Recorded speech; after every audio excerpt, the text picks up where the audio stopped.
You are listening to the Techie Leadership Show with Bogdan and Andrei.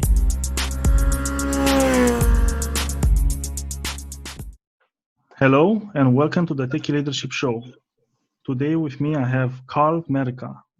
He's head of data science and analytics, so he knows a lot about how to manage really technical people. He doesn't get more technical than data science. And he's also the co-founder of Secured Badger. Hi Karl, how are you? Hi Andrei, I'm good. How are you? And thank you for having me. Same, it's a pleasure having you. Do you want to tell us a little bit more about yourself?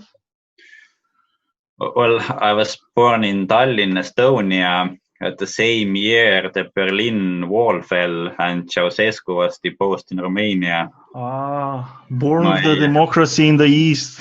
Yeah, quite turbulent times. Back then it was still the Soviet Union. Yes.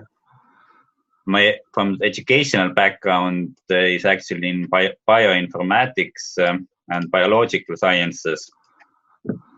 Cool. I worked at a pharmaceutical company in the US near the city of Boston.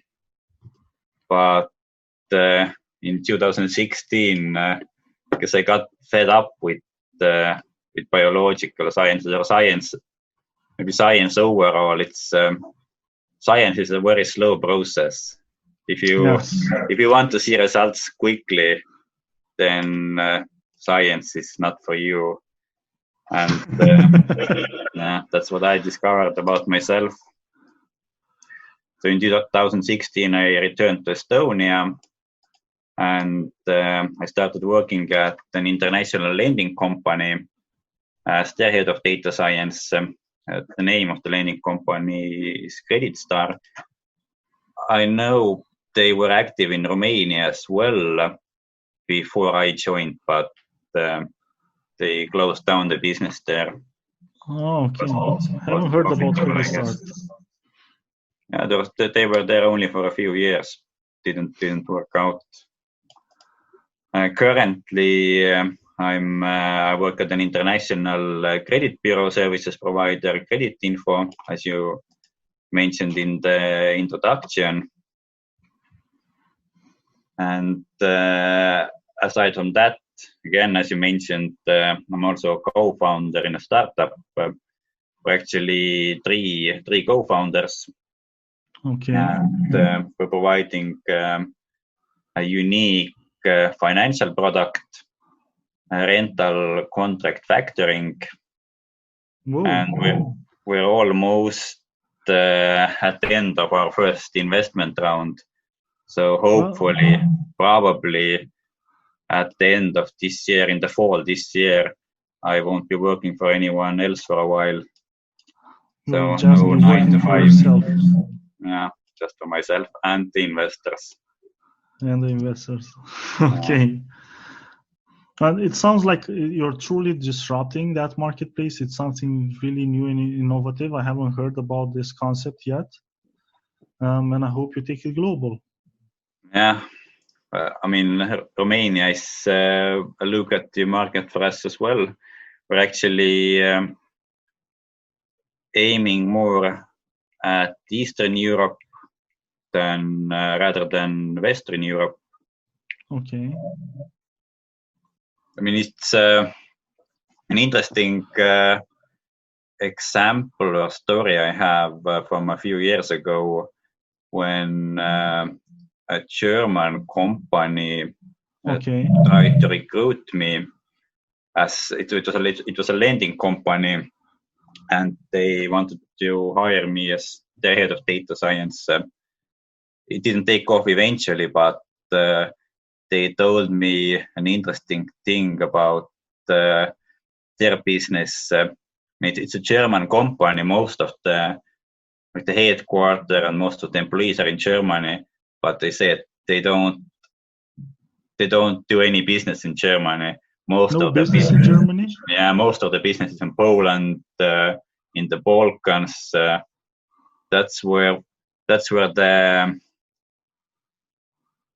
I can say that's where the fintech evolution is happening, but it seems that more and more companies are concentrating or focusing more on Eastern Europe than the old Europe, so to say.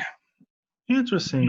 I am from East Europe and haven't felt that much new stuff going on, especially in the fintech. I know some startups like here in Romania, they're trying to innovate and do all kinds of stuff, but it's growing, and it's a new insight that I got. Thank you very much for that. Well, let's get back to the topic about leadership, and let's take it from the top. What would be the biggest leadership success story that you've experienced yourself? No, actually, I switched the order of the questions around a bit, so I would like to actually start with the failures. You're starting with the failure. Okay, you're brave soul. Okay, let's go with the failure, the success, the leadership failure story. So if it's more juicier, we want to hear it first. Yeah, there's always more to talk about failures. They are always they have more educational value. I mean, you're not going to learn a lot from success. But yes, success story, it's unique and you cannot really reproduce it. But failures are more common and usually they're the same. Exactly. And of course, the best failures are one's own failures. So I'm mainly going to talk about my own failures. And but also because there are many more failures than successes. You can definitely say that about myself as well. Same here. And this is actually normal. I mean, you should have more leadership failures than successes, especially early in your career. If someone tells me that they have more success stories than failures, then I can think of 3 reasons why this is the case. Okay, what are those 3 reasons? It's either you're an exceptional leader, right at the 99th percentile of leadership skill, right up there with Bill Gates and Steve Jobs, meaning that you're already the CEO of some multi-billion euro corporation. I mean, there's no unrecognized and unemployed top leadership talent. Yes. If you're an exceptional leader, then by definition you're recognized. People will just follow you. In the developed world, these people would be CEOs, management positions of high-value companies or top politicians, perhaps. In third world countries, where you have less opportunities for self-fulfillment, this top leadership talent could be more found at maybe more criminal activities, local warlords or cartel bosses. And you can question the moral aspects of it, but I believe that staying at the top of a drug cartel takes as much or even more leadership skill as staying on top of Apple. Yeah, that's true. And I remember watching a documentary about I think it was like a crime syndicate. It was from New York, and they were making lots of money in the 90s with a sort of financial scheme involving gasoline. And the guy doing the interview, he created the whole concept, the whole business and everything. And he basically said there that actually everybody has like the wrong impression about being a mobster, and especially a mobster leader. You spend most of your time trying to avoid conflict and trying to appease everybody and keeping the peace and trying to solve everything just with words. Because if you start killing people right and left, soon nobody's going to want to do business with you. Yeah. So it's even soft skills are even more important in the underworld than they are in regular business, it seems. Yeah, exactly. Can't be more true. The second reason one might be able to recall more success stories than failures is that you're just not taking up big enough challenges and sticking to what you know you can handle. Like this is not bad in itself, but it severely limits the potential for self-development. Yes. And the third reason, well, this is the worst one.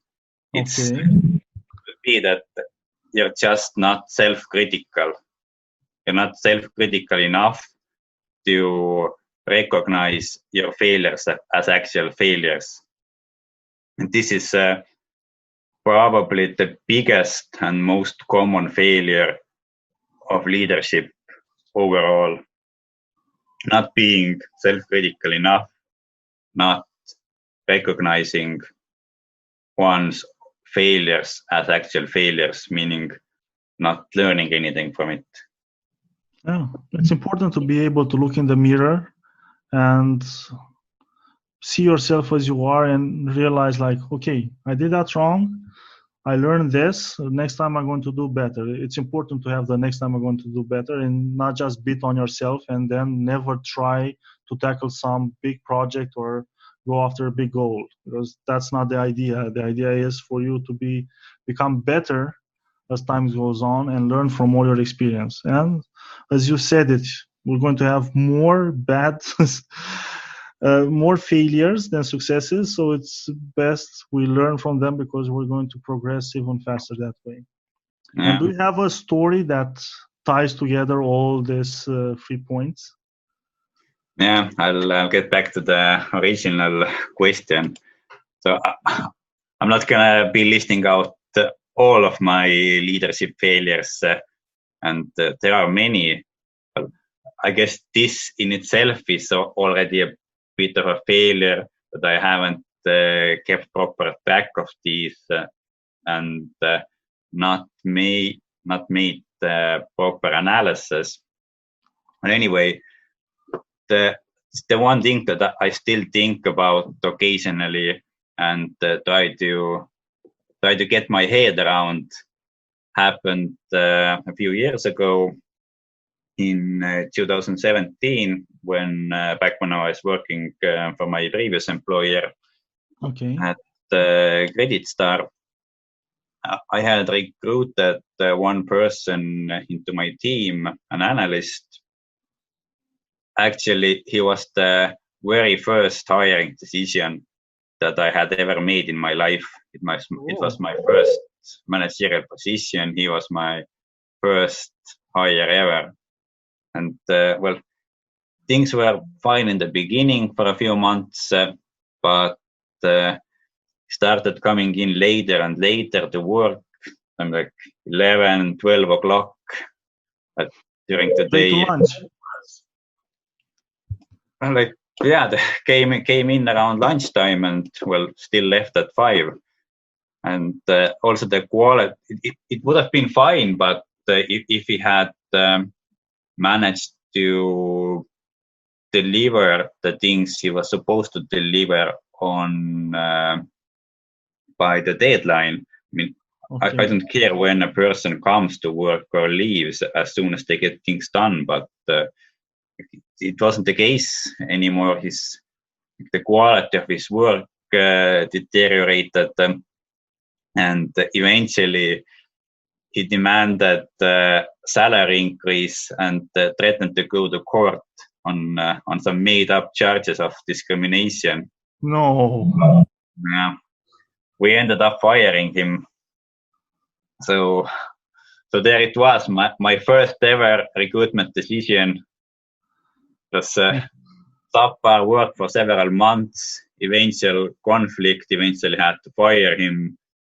There was even a settlement between him and the company. We gave him, I think, something like a 3 months salary. Yeah, it was a lot of wasted time and money for the company. And my first time. My first managerial position, my first recruitment ended up in complete failure. And looking back, what would you do different? What did you learn from that experience? How would you treat it different if you were back in 2017 and you had to do again the first hiring and had all the knowledge you have now, which is like the dream goal to be able to live your life? I wouldn't hire him. You wouldn't hire that person. I would hire someone else.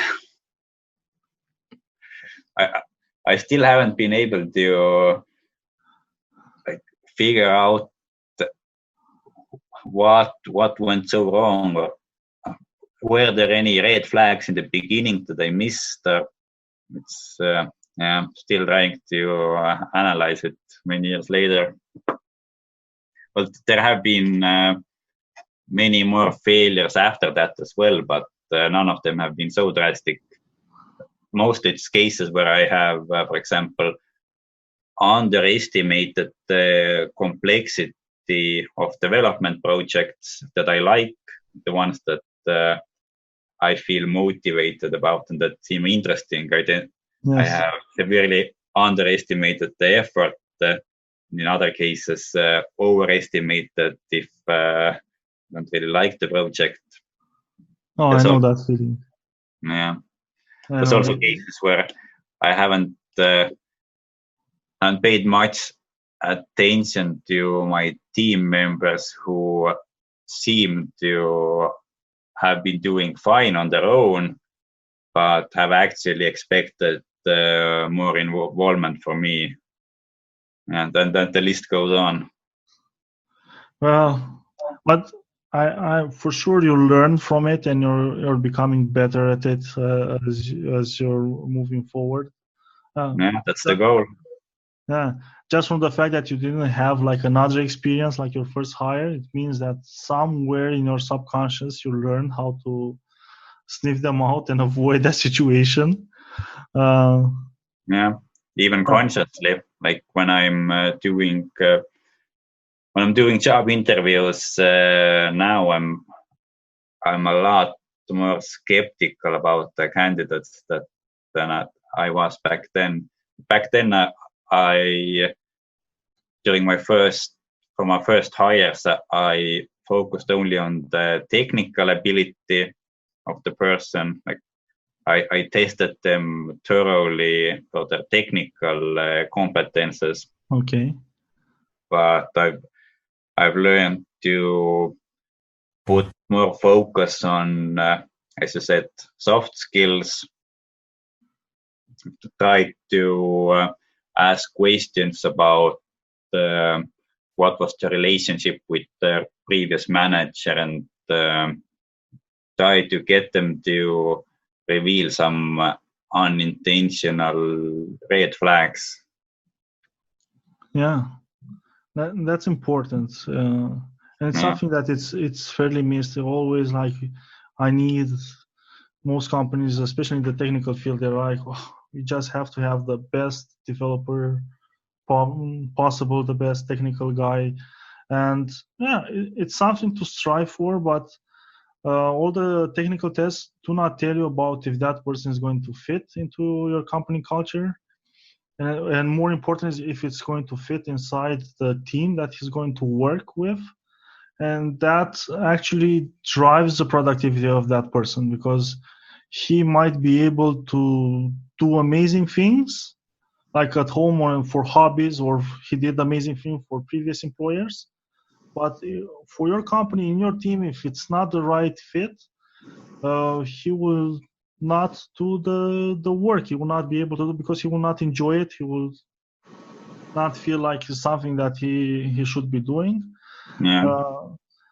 And you can get like a person that's less technical skilled, but who would fit inside the team, and he wants to make the team a success, and he will put in the work to better himself and become better at doing the technical stuff. So it's not just technical. It's also important to have the right soft skills and be able to work with people, because you might get the best engineers and developers, but if they end up threatening to sue you and demanding salary increases, and you end up firing them, then what's the point? Even if they just bicker all the time about what's the best solution and nothing gets done because of it, that's also not good. Yeah, if the people are, if they're real technology enthusiasts, then this does tend to happen, like trying to achieve perfection in everything they do, but perfection is only for the academia. In the business world, good enough is, well, good enough. Yeah, that's true. And then, since you shared your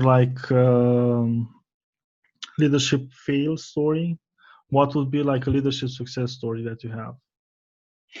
My own personal success story is with an employee I also had recruited while working for my previous employer. Okay. He was the second person that I have ever recruited in my life. Oh. Like he's a complete success story.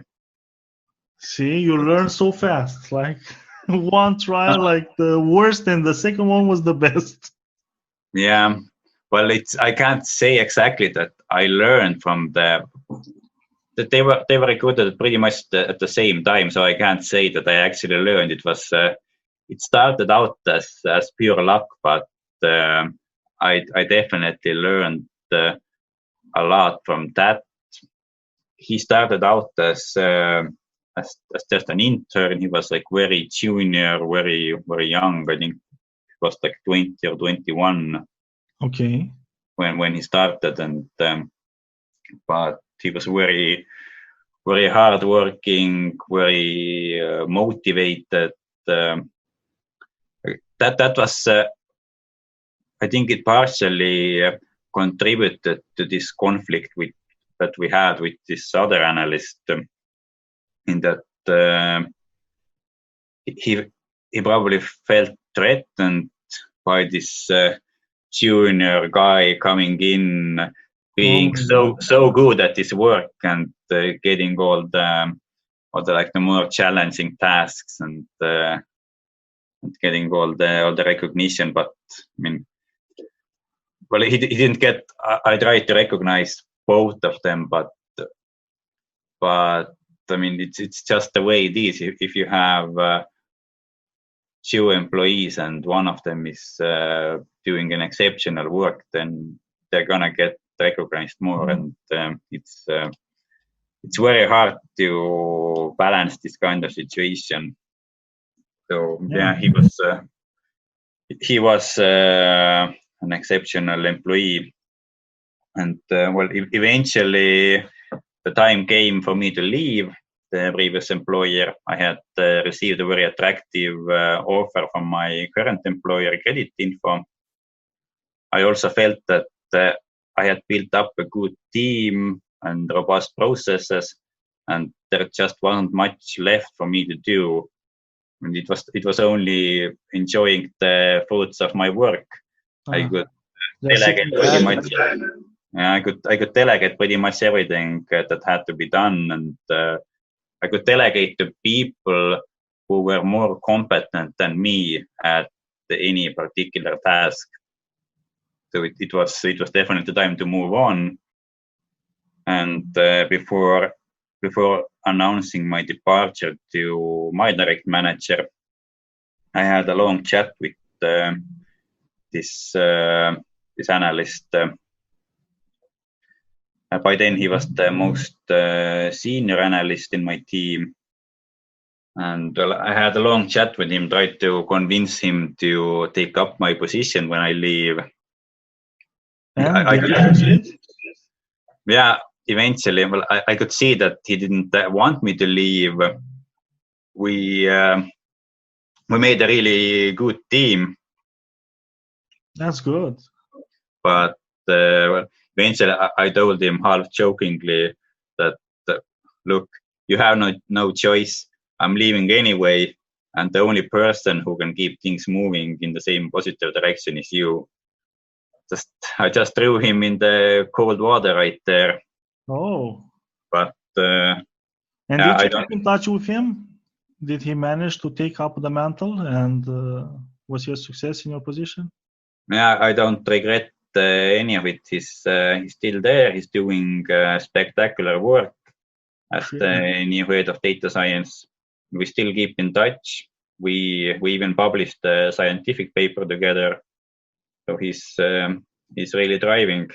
So that's my own personal leadership success story. That's awesome. And like looking like on the failures and the successes, what would be your leadership philosophy? Well, continuing on the previous topic, I would say recognize when it's time for you to step down and move on. This requires a healthy dose of self-criticism. The world is full of managers who are clinging to their positions for decades and who keep young talent from moving up. It stifles innovation. It makes companies stagnate over time. For example, the life cycle of a Fortune 500 company is on average 30 years. It's almost a generation. 30 years is about the time a middle manager is able to hold on to his position before retiring.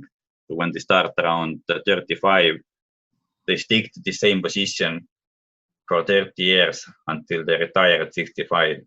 This is also the life cycle of a Fortune 500 company. Yes. And think about how much young talent will have cycled out of the company during that time. Oh, a lot. Well, they go to work for younger competitors. They found their own companies.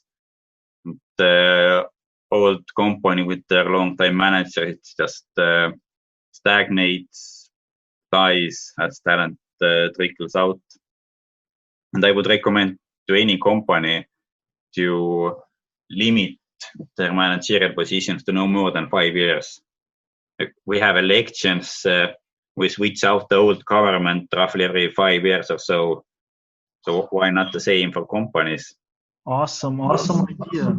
Actually, I had the misfortune of knowing a manager who was so long in the position, he actually said to people that this was his house, and he was just a manager inside the company.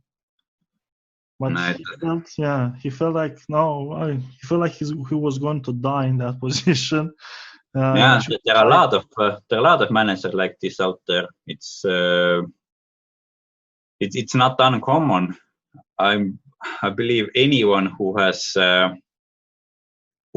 had a sufficiently long professional career knows at least one manager like this. It's a good manager should strive towards the goal of making himself or herself obsolete by building up the team and processes to such a high level that the manager is no longer needed to keep things running. And you might argue that what if I'm really good at what I'm doing? Why should I leave? Well, anyone is going to get really good at something after they have done it for many years. But good leadership, it's not just about one person, about the manager.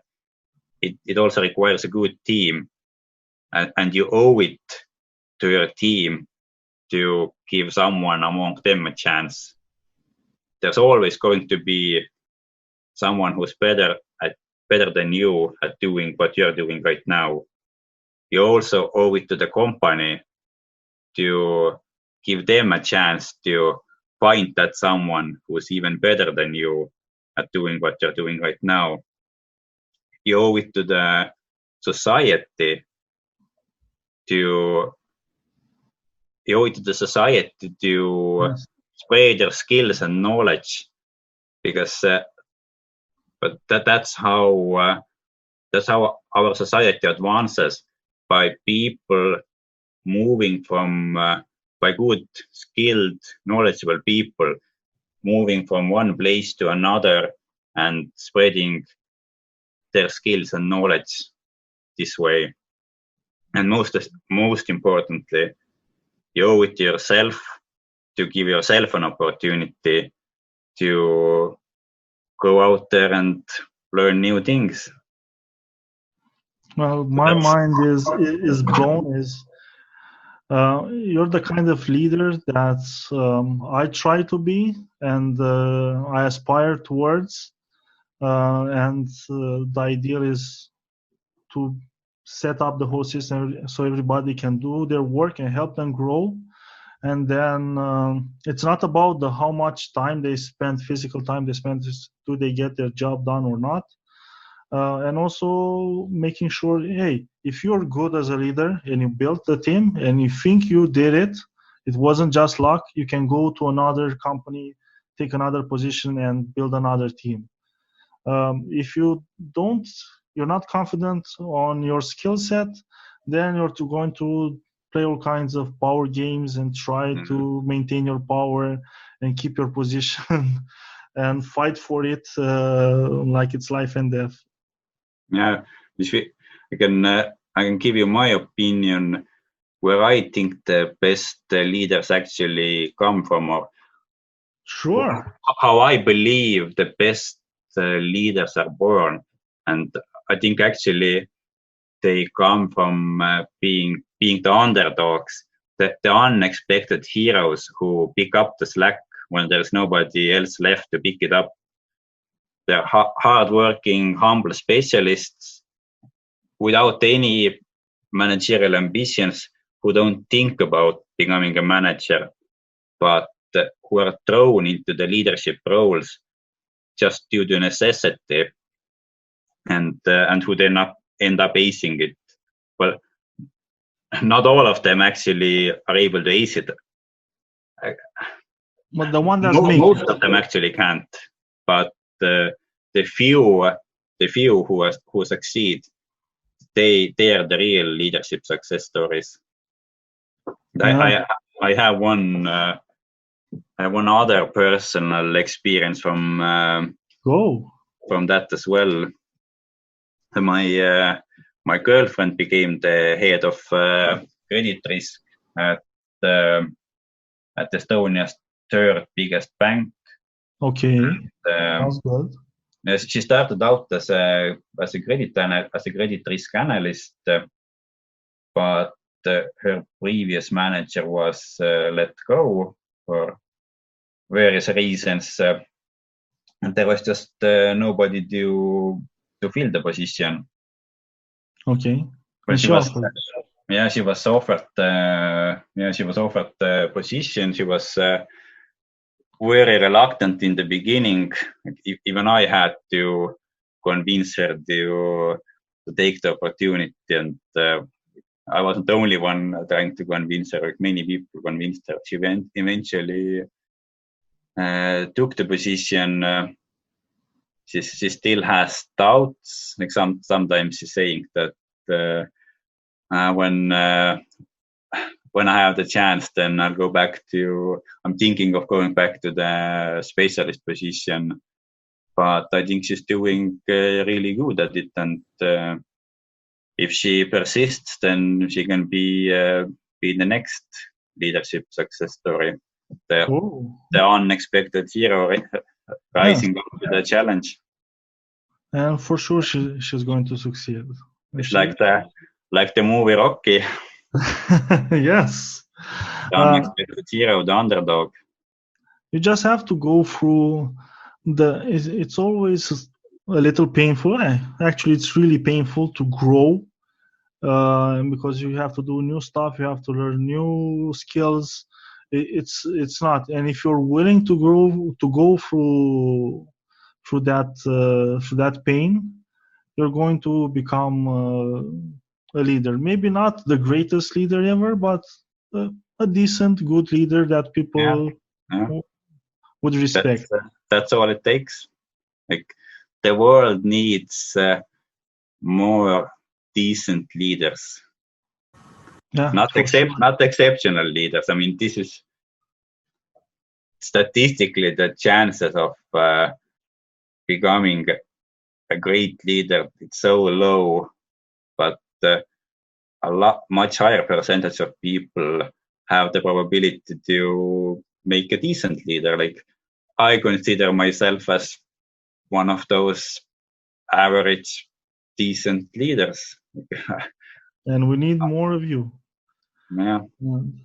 What would be like the top 3 leadership tips you have for aspiring leaders? Well, the first is you need to create the environment for your team that enables them to flourish in. You need to act as the filter that keeps the bullshit, so to say, from trickling from top to bottom. Like you have to filter it out. You have to keep a productive environment for the team. Yes. Second is to leverage whatever strengths you have. I can say that I'm not particularly good at anything except maybe picking the best people for my team. And as I told you my failure story, I've learned this the hard way, and I consider this the only thing that I'm actually good at. So I'm leveraging this as much as I can, picking the best people that I can find. And well, I failed with it in the beginning, but other than that, it has gone pretty well. I guess the third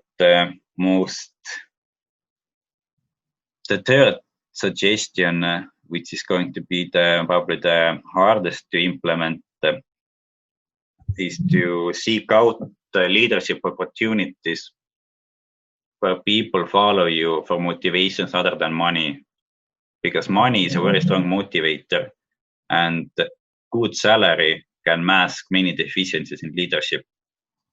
If you build your own company, you probably wouldn't want people to work there only for the money.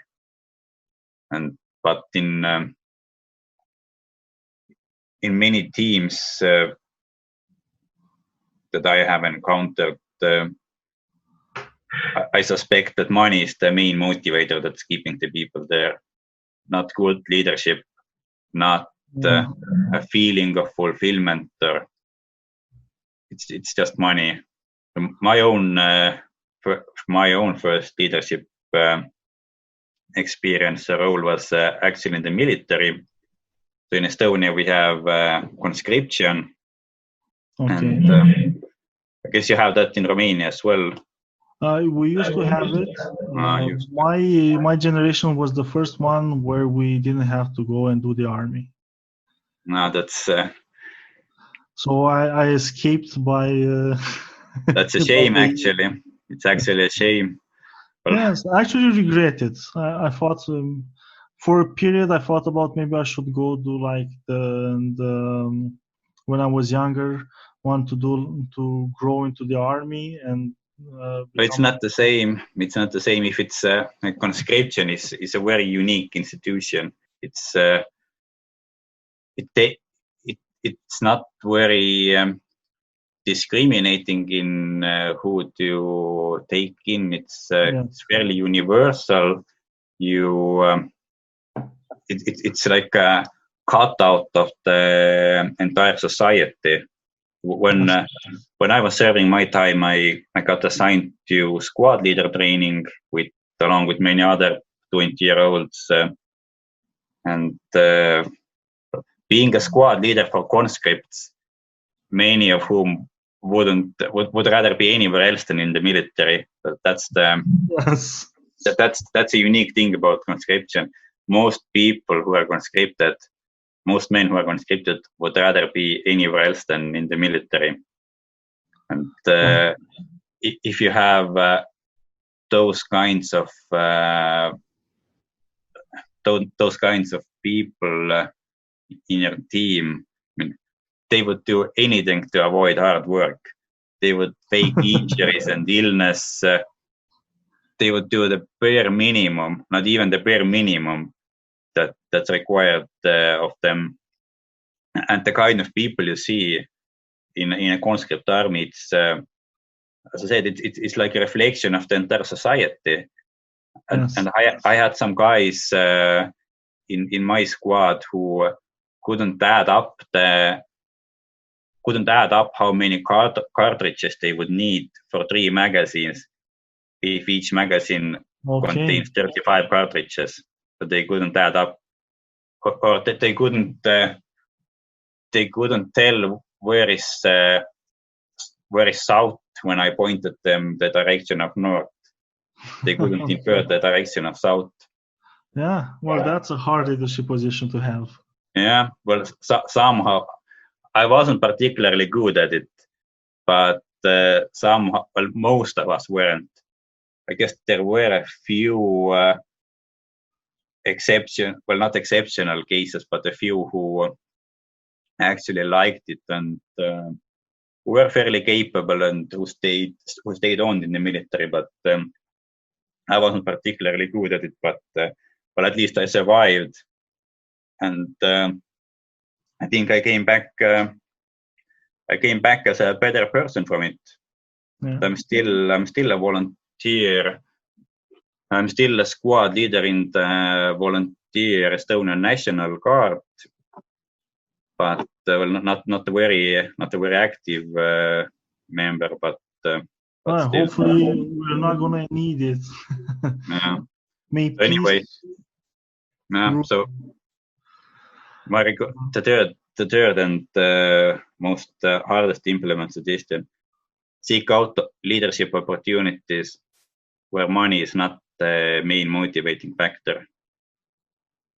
Yes, that's important. I've met so many people who told me, I hate my job, I hate my boss, but the pay is so good, I cannot afford to lose my job. Yeah, and in this, it's very common. You wouldn't believe how common it is, and it's just masks bad leadership. If you had those kinds of managers in roles where money is not the motivator anymore, that would be, I guess, that would be eye-opening for them of their own abilities and inabilities. It was for me, definitely. Like, it was very eye-opening experience for me. I guess you can imagine that a young guy straight out of high school regards himself quite highly, regards him and his skills quite highly, and has ambitions of taking on the world. But a humbling experience like I had in the military with my conscript squad, it's really eye-opening about one's own deficiencies. Well, time has that effect, an experience of humbling you. I remember when I was young, I was also like, I'm going to conquer the world. Yeah. Sadly, it doesn't happen for most people. Since we're talking about experiences that had a profound impact on you, what would be the book that has the most profound impact on you? That's a good question. I'm never. I can't say I've ever had one single book that has had profound effect on me. I mean, I enjoy reading books, but I guess the most profound experiences or revelations you end up being the ones that you actually live through. Yes. So I'll need to omit this question because none of the books have been as eye-opening as my own experiences. And Karl, if people want to find out more about you, where should they go? Well, I guess the only place I can point people to is my LinkedIn. I don't have a blog or anything. Okay. I don't consider myself good enough writer, I guess. So yeah, LinkedIn. Yeah, I'll put your LinkedIn account into the show notes so they can reach out to you if they're interested. Yeah. It's been a pleasure, Karl, having you on the show. I've learned a lot of stuff, and your stories are amazing. And thank you very much. Thank you. Thank you for inviting me. Okay. That was today's episode. Tune in daily.